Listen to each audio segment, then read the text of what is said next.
1 Kings chapter 19, King James Version.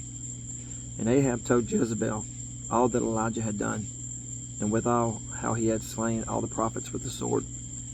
Then Jezebel sent a messenger unto Elijah, saying, So let the gods do to me, and more also, if I make thy life, not thy life as the life of one of them by the tomorrow about this time.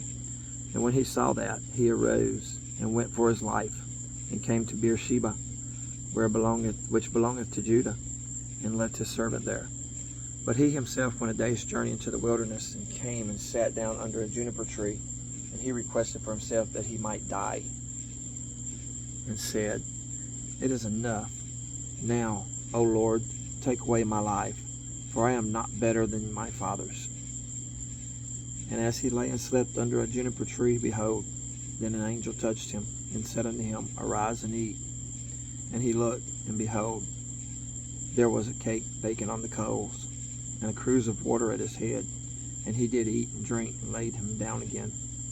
And the angel of the Lord came again the second time, and touched him, and said, Arise and eat, because the journey is too great for thee. And he arose, and did eat and drink, and went in the strength of that meat 40 days and 40 nights unto Horeb, the mount of God. And he came thither unto a cave, and lodged there. And behold, the word of the Lord came to him. And he said unto him, What doest thou here, Elijah?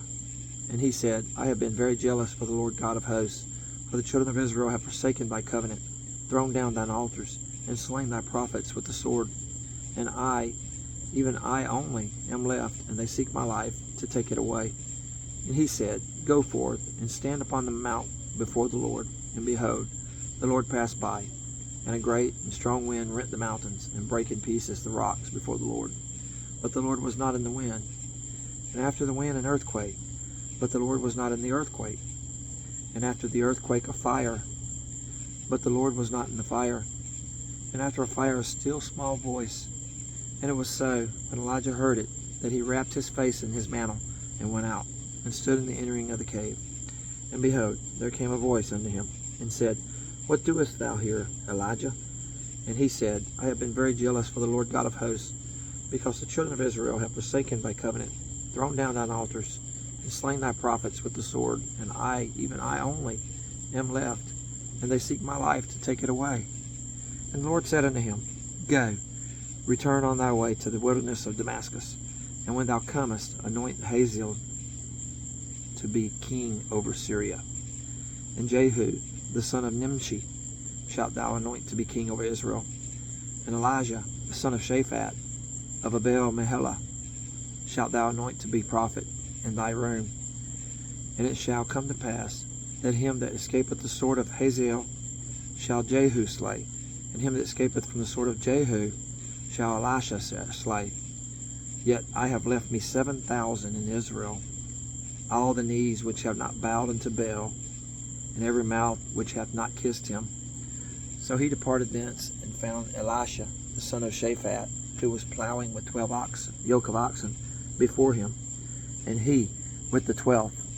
And Elijah passed by him, and cast his mantle upon him. And he left the oxen, and ran after Elijah, and said, Let me, I pray thee, kiss my father and my mother, and then I will follow thee. And he said unto him, Go back again, for what have I done to thee? And he returned back from him, and took a yoke of oxen, and slew them, and boiled their flesh with the instruments of the oxen, and gave unto the people, and they did eat. Then he arose, and went after Elijah, and ministered unto him.